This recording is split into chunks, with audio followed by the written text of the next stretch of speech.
Hər vaxtınız xeyir, dəyərli müəllimlər və şagirdlər. Bugün sizlərlə DIM test toplusundan olan Python proqramlaşdırma mövzusunun dövr operatorunun testlərinə baxırıq. Deməli, birinci sualda Python dilində yazılmış proqramın nəticəsini müəyyən edin. N-ə başlanğıc qiymət olaraq 1 verib. N-in qiyməti nə qədər ki 5-dən kiçikdir, N-i çap edəcək və 2-yə vuracağıq. 1 kiçikdir 5-dən, bəli, düşəcəm, 1-i çap edəcəm, N-in qiyməti olacaq 2. Yenidən while-a geri dönüş edəcəm. 2 kiçikdir 5, bəli, 2-ni çap edəcəm, N olacaq 4. 4 kiçikdir 5-dən, bəli, 4-ü çap edəcəm, N olacaq 8. Yenidən 8 kiçikdir 5, deyəcəm yox. Artıq dövrdən çıxacaq və print N-i, N-in sonuncu qiymətini çap edəcək. Yəni, N-in sonuncu qiyməti 8 olacaq. 1, 2, 4 və 8-i, yəni C variantı.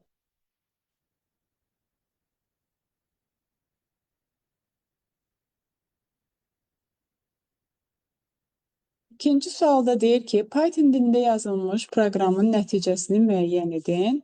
Deməli, burada for i in range, deməli, i dəyişəni burada 0-dan 3-ə kimi, bu başlanğıcdır 0, 3 isə sondur. Biz bilirik ki, Pythonda son götürülmür. i alacaq 0-ı, 1-i və 2-ni, yəni 3 dənə qiymət alacaq. i bərabərdir 0 qiyməti alanda, S bərabər düşəcək dövrünə, S-i 2-yə vurub üzərinə i gələcək. S-in başlanğıc qiyməti 4, 2-yə vuranda 8, üzərinə 0 gələcək, eləyəcək 8. Sonra i gedəcək 1 qiymətini alacaq, düşəcək yenə dövrünə, 8-i 2-yə vuracaq, üzərinə i-nin qiymətini gələcək, olacaq 17. i sonuncu dəfə 2-ni alacaq, 17-ni 2-yə vurub üzərinə i-nin son qiyməti 2-dir, olacaq 36. Və deyir ki, artıq 2-dən sonra i heç bir qiymət ala bilməz. Çünki 3-ü ala bilmir. Axı 3 sondur. Pythonda son daxil deyil dedik. Print S-i çap edəcək. S-in sonuncu qiyməti 36-nı çap edir.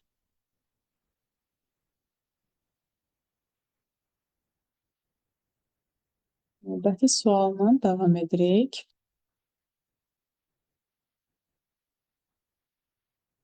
Burada deyir, Python dilində yazılmış proqramın nəticəsini müəyyən edin. Baxırıq ki, bir dənə A sətri daxil edilmişdir. Bir dənə S-dir, burada boş sətirdir. Baxırıq, burada for i in range 0-dan len a-ya kimi aralıqda qiymət alacaq. Len a, yəni len saymaqdır. A sətrinin hər bir simvolunu sayacaq. Gəlin sayaq. 1, 2, 3, 4, 5, 6, 7, 8, 9, 10, 11. 11 dənə simvol var. 0-dan 11-ə kimi aralıqda dəyişəcək i dəyişəni. Ancaq sonuncu 10-u alacaq, 11-i almır. Yenə son daxil deyil. Və bizim şərtimizdə deyir ki, i 0-dan böyük olanda və 2-yə bölünəndə qalığı 0-a bərabər olarsa, S-in üzərinə A-ini gələcək. Yəni, A-inci indeksimiz nədirsə, onu gələcək. Biz burada baxırıq ki, şərt nə zaman ödəyər? I-nin 0-dan böyük qiymətində və i-nin cüt qiymətlərində ödəyər.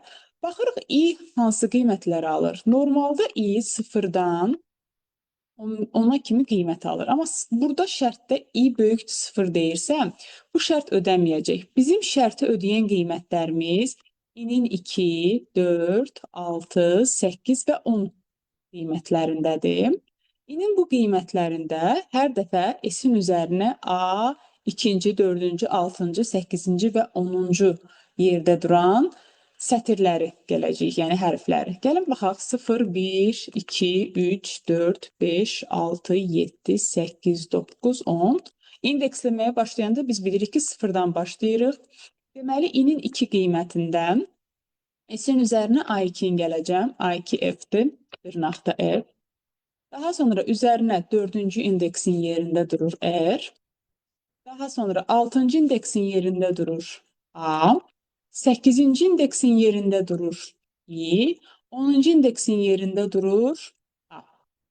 Və biz bilirik ki, sətirləri toplayanda yan-yana yazılır.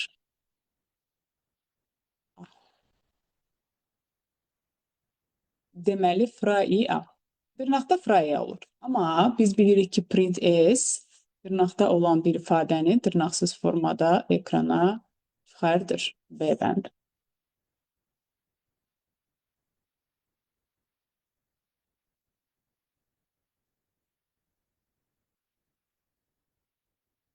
Növbəti sualla davam edək.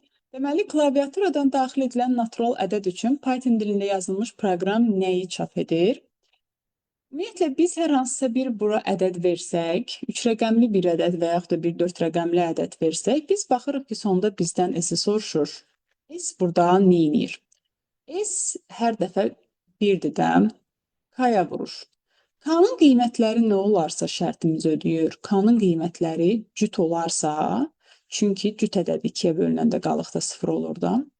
K-nın qiymətləri cüt olarsa şərtimiz ödəyir. Deməli, bu cüt rəqəmlərinin hasilini çap edir.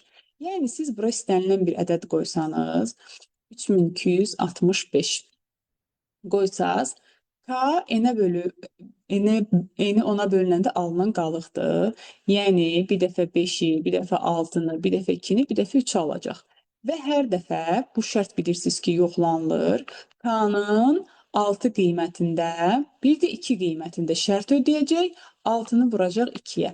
Yəni, verilən ədəddə cüt rəqəmlərinin hasilini hesablayır.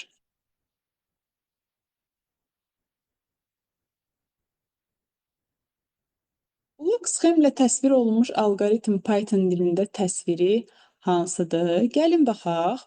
Bizə hazır alqoritmi verib və Python dilində təsvirini soruşur. Biz misal üçün A bəndinə baxsaq, başlanğıcdan sonra x bərabərdir 0 var. Y bərabər 4 vuraq x yoxdur. Deməli, A variantı deyil. B variantında x bərabərdir 0 var. 4 vuraq x də var. Deməli, bu şərt, baxın, burada ox gəlir bura. Nə zaman ki, y kiçikdir 24 şərtini ödəyəcək, bu zaman dövrünə düşəcək. Şərt ödəməyəndə dövrdən çıxacaq. B variantında da while nə qədər ki, y kiçikdir 24, bəli, düşür dövrünə x bərabərdir, y-in üzərinə 2 gəlir. Y də bərabər 4x-a vurur. Ən sonda da dövrdən çıxanda print y-i çap edəcək. Variantımız B.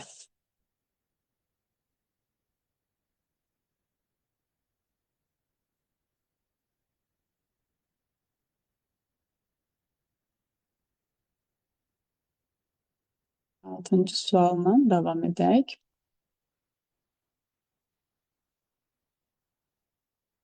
Deməli, biz burada baxırıq ki, burada ədədi silsilə var.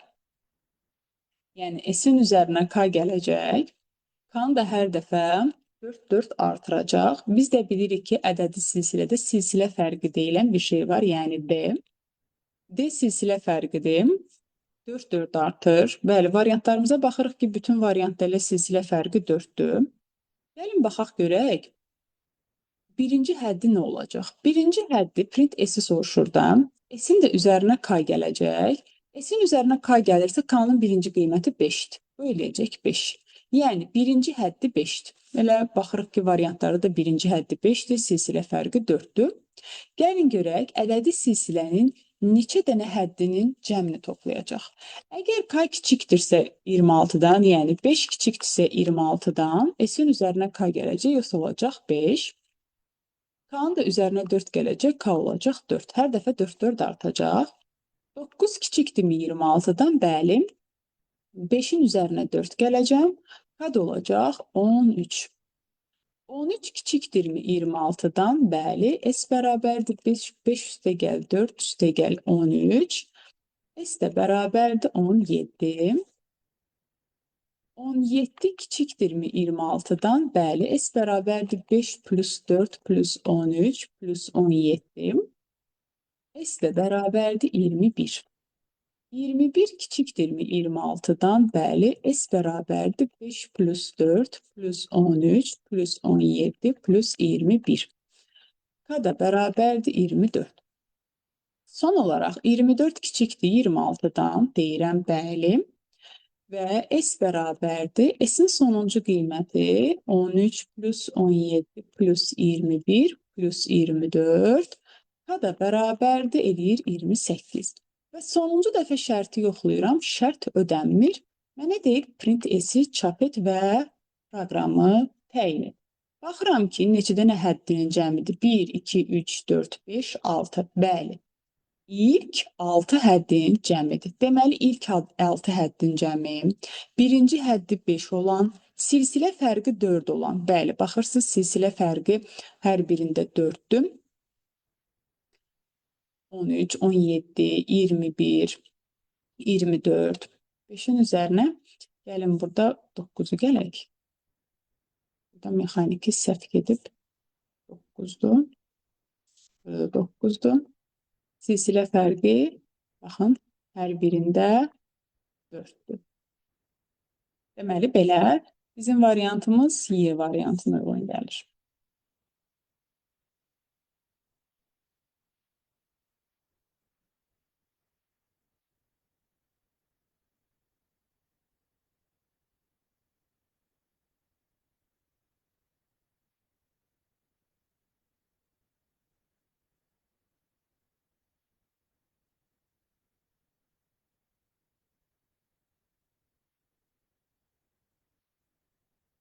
Yeddinci sualda klaviaturadan 124 ədədi daxil edilir. Yəni, x-in qiyməti 124 olur. Python dilində yazılmış proqramın nəticəsidir. Nə qədər ki, x sıfırdan fərqlidir və x sıfırdan böyükdürsə, şərt ödənir. Deməli, bu formada yazılışda n bərabərdir x-in 10-a bölünməsindən alınan qalıqdır. Hər dəfə biz qalıqları cəmləyəcəyik və y-i 10-a vuranda, deməli, bu formada yazılış proqram bizə verilmiş ədədi tərsinə çevirir. Yəni, y-i 10-a vurub üzərinə n gələriksə, n də hər dəfə qalığı gəlir də.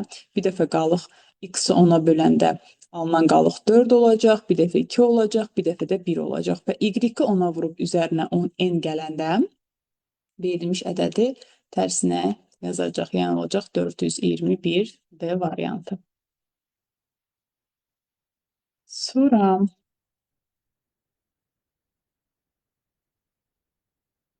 davam edək 8-ci sualla. Deməli, Python dilində yazılmış proqram nəyi təyin edir? Biz K-ya özümüzdən bir ədəd verək. Misal üçün verək 3. C1-dir, T0-dır, in, range, K plus 1, yəni 4. Deməli, burada i alacaq 1-i, 2-ni və 3-ü. 4-ü almayacaq və hər dəfə t-in üzərinə 1 gələcək. Hər hansısa bir dəyişənin üzərinə 1 əlavə olunursa, bu saymaq deməkdir. Nəyisə sayacaq və s bərabərdir, s vuraq i-dir, yəni hasilidir. Gəlin, baxaq. i bərabərdir 1-dən. T-nin üzərinə 1 gələcəm. S bərabərdir, S-ni i-yə vuracam. S-nin başlanğıc qiyməti 1, 1-i 1-ə vuranda eləyəcək 1. i bərabərdir 2-dən. T olacaq 2, S də bərabərdir 1 vuraq 2. i bərabərdir 3-də, T bərabərdir 3, S də bərabərdir 1 vuraq 2 vuraq 3. Açıq yazılış forması yazıram. Çünki sonda rahat adlandıra bilim deyə. Deməli, belə. Artıq i başqa heç bir qiymət almır. Başqa heç bir qiymət almır və sonda t-ni və s-ni soruşur. T 3-dür, s də isə 1 vuraq 2 vuraq 3-dür. Deyir 1-dən k plus 1-ə bir ədədinədək k plus 1 daxil olmaqla ardıcıl ədədlərin sayını və cəmini. Bizim ədədimiz k 3-dür. Əgər k 3 plus 1 olsaydı, bizdə 4 dənə ədədin cəmi olardı. Hətta 4-ün özü də daxil olardı. Elə bir şey yoxdur. Deməli, A variantı deyil. 1-dən k plus 1-ə dək. Deməli, biz dedik ki, k plus 1 deyil.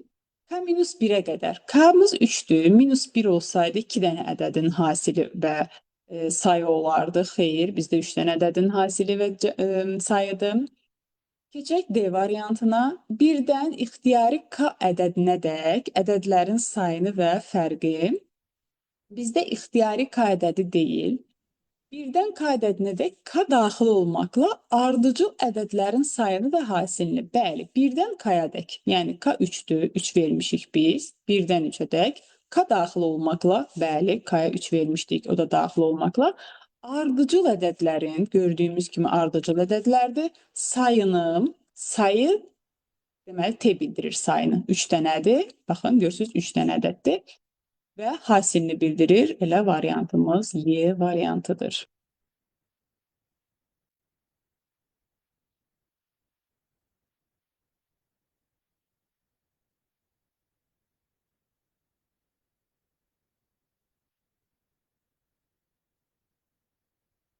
Növbəti sualla davam edirik.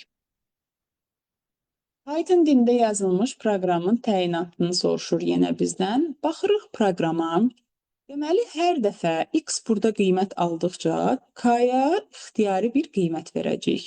Int inputdursa, ixtiyari bir qiymət verəcəyik. Ardıcıl vermirik, çünki hər dəfə ixtiyari bir qiymət veririksə, A, B variantımız getdi. Əgər x sıfırdan başlayırsa, x hər dəfədə 1-1 artır burada görürük. X 9 olana kimi, hətta 9-da da şərt ödəyəcək, çünki 9 kiçik bərabərdir 9-dan, bəli, şərt ödəyəcək. 0-dan 9-a kimi ixtiyari 10 dənə tam ədəddir. Və bizdən y-i soruşur. Y də hər dəfə neyini? Verdiyimiz ixtiyari ədədi cəmləyir. 0-dan 9-a kimi 10 dənədir deyə ixtiyari, daxil edilən ixtiyari 10 ədəddən 10 ədədin cəmini. 9 ədəd deyil, çünki 0-dan başlayıb 1-dən başlasaydı olardı. 10 dənə tam ədəddən cüt olanları, xeyr, cüt olanları deyil, çünki mən burada k-ya ixtiyari ədəd verirəm, təkdə verərəm, cütdə verərəm. Ardıcıl deyil. Doğru variantımız oldu D.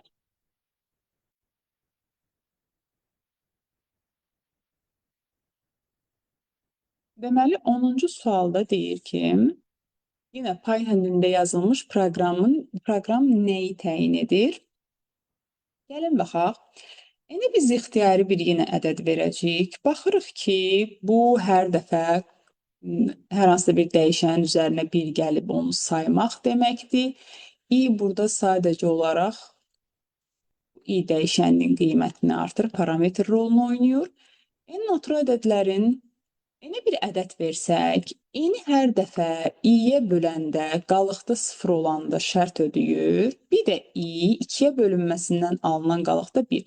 Yəni i tək olanda. Tək olanda. Deməli, biz burada ixtiyari bir ədəd versək, həmin ədədin tək bölənlərinin sayını bildirəcək bizə. Gəlin bir dənə ixtiyari bir ədəd verək. Verək misal üçün elə 3-ün özünü. 1 kiçik bərabərdirmi 3-dən? Deyirik, bəli. N 3-ün 1-ə bölünməsindən alınan qalıq 0-a bərabərdirmi? Bəli. 1-in 2-yə bölünməsindən alınan qalıq 1-ə bərabərdirmi? Bəli. Bu dəfə k-nın üzərinə 1 gələcəm. K olacaq 1, i də olacaq 2. Y-dən 2 kiçik bərabərdirmi 3-dən? Deyəcəm, bəli. N-in, yəni 3-ün 2-yə bölünməsindən alınan qalıq 0-a bərabərdirmi? Yox. Elə şərt ödəmədisə, dövrünə düşməyəcəm. I olacaq 3. 3 kiçik bərabərdirmi 3-dən? Deyəcəm, bəli. 3-ün 3-ə bölünməsindən alınan qalıq 0-a bərabərdirmi? Bəli. 3-ün 2-yə bölünməsindən alınan qalıq 1-ə bərabərdirmi? Bəli. K olacaq 2. Deməli, n-natural ədədlərin tam bölənlərinin sayı deyil, n-natural ədədinin tək rəqəmlərinin sayı yox, n-natural ədədinin tək bölənlərinin sayı. Bəli, biz n-ə 3 vermişdik, onun tək bölənlərinin sayı 1 və 3-dür. Onun da sayı 2 dənədir. Bəli, k bərabərdir k-nın üzərinə bir gələn demişdim, sayını bildirir, tək bölənlərinin sayıdır. Belə.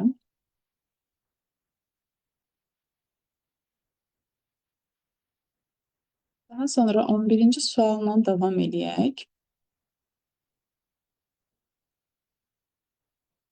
Əslində, proqrama baxanda, proqram özü hər şeyi deyir. Deməli, burada A-ya ixtiyari bir ədəd daxil edəcəyik. Q A-nı 8-ə bölüb alınan qalıqdır, bir də A-nı 8-ə bölüb tam hissəni. Biz baxırıq ki, bu hər hansısa bir say sistemindən, elə onluq say sistemindən 8-lik say sistemində yazılış qaydasıdır. Sonda D tərsinə düzür də. Çünki Q hər hansısa bir ədədi 8-ə bölünəndə alınan qalıqdırsa, sonuncunu götürür və sondan əvvələ doğru düzüb üzərinə D-ni əlavə eləmək D isə boşdur. Onun tərsinə yazmaq deməkdir. Bu o deməkdir ki, onluq say sistemində yazılmış natural ədədi 8-lik say sistemində yazılış qaydasıdır. Misal üçün bir ədəd götürək. A bərabərdir 23 götürək. 23 böyükdürmü 0? Bəli. Q bərabərdir. 23-ü 8-ə bölünəndə alınan qalıq 7. A bərabərdir. 23-ü 8-ə bölünəndə tam hissə 2. D də bərabərdir. STR Q. Q'muz 7-dir. STR olacaq 7. Üzərinə gələcəm. D-nin də qiyməti elə boş sətirdir. Bu eləyəcək 7. Qaydacam A. A'mız 2-dir. 2 böyükdürmü 0-dan? Bəli. Q bərabərdir. 2-nin 8-ə bölünməsindən alınan qalıq 2-dir. A da bərabərdir 0 tamdır. 2-yi 8-ə böləndə 0 tam. D də bərabərdir. Yenə STR Q 2 plus D-nin qiyməti də 7 olacaq. 2, 7. Və sonda yenə 0 böyükdür 0 deyəcəm yox və STR D 27-ni çap edəcək. Misal üçün mən 23 vermişdim də. Gəlin 18-lik say sisteminə keçirəndə 2 dəfə 16 verəcək 7. Gördünüz 2, 7-ni aldım. Deməli, onluq say sistemində yazılmış natural ədədi 8-lik say sistemində yazılış qaydasıdır.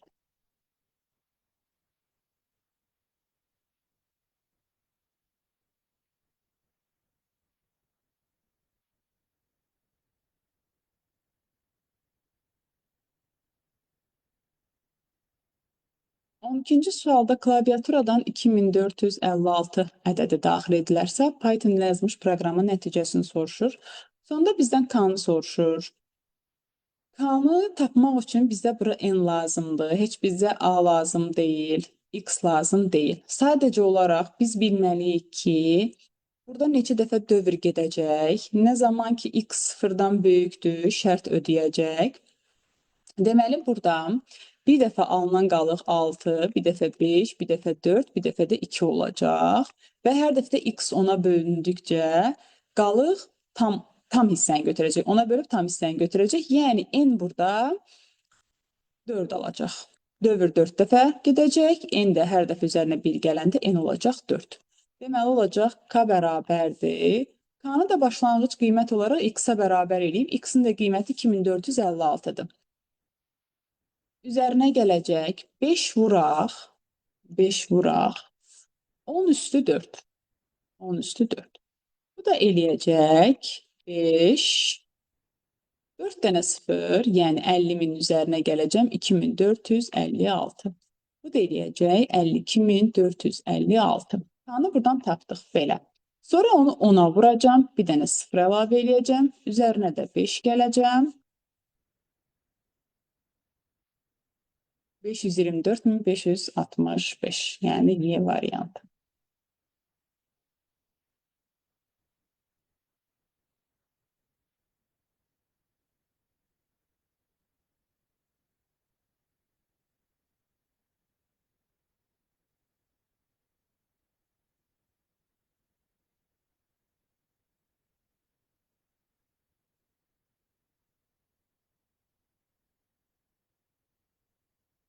Deməli, klaviaturadan ədəd daxil edir. 16432 ədədini daxil edir.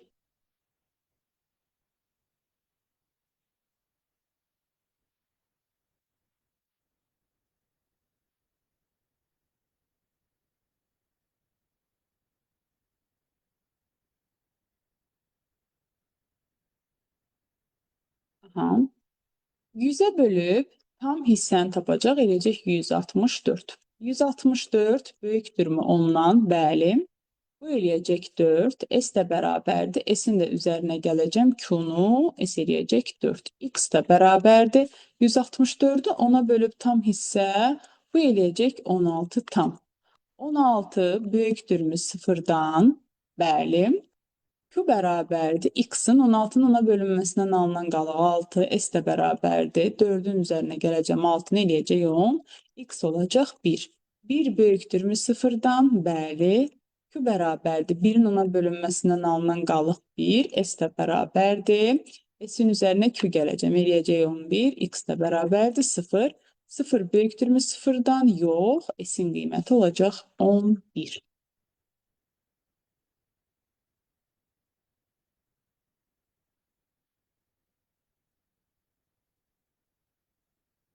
Növbəti sualla davam edək.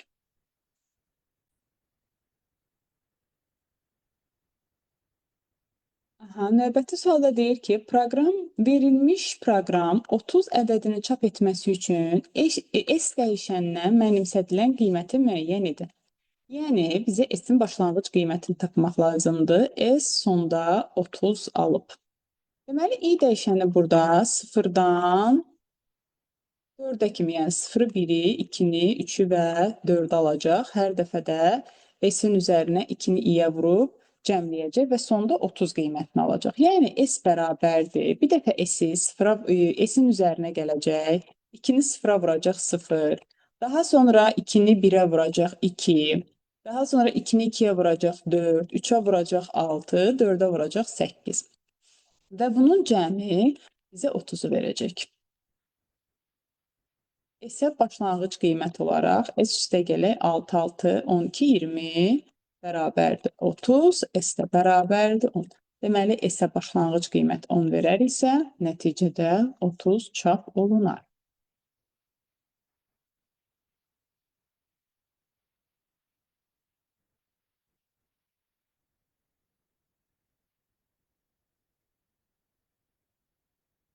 Deməli, buradan başlanğıc qiymət olaraq S-ə 3 verib, hər dəfə 2-yə vurub, üzərinə i gələcək. S bərabərdir 6, üzərinə gələcək. i-nin qiymətləri olacaq 0, 1 və 2. 6-nın üzərinə bir dəfə 0 gələcək. Sonra üzərinə gələcək, 12-yə vuracaq. 6-nı 2-yə vuracaq, 12. Üzərinə 1 gələndə eləyəcək 13. Sonra 13-ü 2-yə vuracaq, 26. Üzərinə 2 gələndə eləyəcək 28. 13 ilə 6 eləyəcək 19. Üzərinə də 28 gələndə 7, 3, 4, 47. Amma ədədimiz alınmadı. Bir də baxaq. i0-da S0-ı 2-yə vuracam. 3-ü 2-yə vuracam 6. Üzərinə gələcəm 0, eləyəcək 6. i-nin 1 qiymətində S-i 6-nı 2-yə vuracam. 12, üzərinə də gələcəm 1-i, eləyəcək 13. i-nin 2 qiymətində 13-ü 2-yə vuracam. 26, üzərinə də 2-ni gələcəm, eləyəcək 28. Burada sayın, amma hesablamışam. Sonda 28-dir. 28. C variantı. Keçək 16-cı suala. Deməli, 16-cı sualda burada K dəyişəni 3-ü, 4-ü, 5-i, 6-nı, 7-ni alacaq və nə zaman S-in üzərinə 3 gələcək? K-nın 2-yə bölünməsindən alınan qaldıq 0-dan fərqli olarsa, nə zaman 0-dan fərqli olar? Tək qiymətlərində. K-nın tək qiymətlərində 2-yə bölünəndə qalıq 0-dan fərqli olar. Deməli, 3, 5 və 7 qiymətində S-in üzərinə hər dəfə 3 gələcəm. S-in başlanğıc qiyməti 0-dır. Dövr 3 dəfə getdiyinə görə olacaq 9.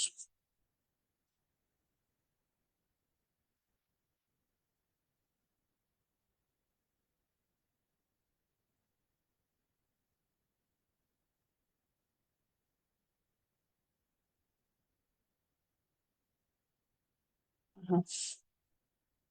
Növbətinə baxaq. K deməli burada 2-dən 13-ə kimi qiymətlər alır. K-nın hansı qiymətlərində şərt ödəyəcək? Deməli, K 2-dən 13-ə kimi qiymətlər alacaq. Amma 3-ə bölünməsində alınan qalıq 0, 2-yə bölünməsində alınan qalıq 0 olarsa, bu zaman dövrünə düşüb S-in üzərinə 3 vuraq K-nı gələcək. Deməli, nə zaman 3-ə bölünməsindən alınan qalıq 0, 2-yə bölünməsindən alınan qalıq 0-dır? Deməli, hansı ədəd ki, 2, 13 aralığında hansı ədəd ki, həm 3-ə, həm 2-yə bölünəndə qalıq 0-dırsa, deməli, bu ədədlər 6-ya bölünən ədədlərdir də. Deməli, K-nın 6 qiymətində, bir də 12 qiymətində, 2 dənə qiymətində bu şərt ödəyəcək və S-in üzərinə K gələcəm. Yəni, S-in başlanğıc qiyməti 0, üzərinə bir dəfə 3-ü 6-ya vuracam, 18, bu eləyəcək 18. Bir də K-nın 12 qiymətinə, yəni S bərabərdir 18 üstə gələk, 3-ü vuracam 12-yə. Bu da eləyəcək 18 üstə gələk 36, 4, 4, 5, 54.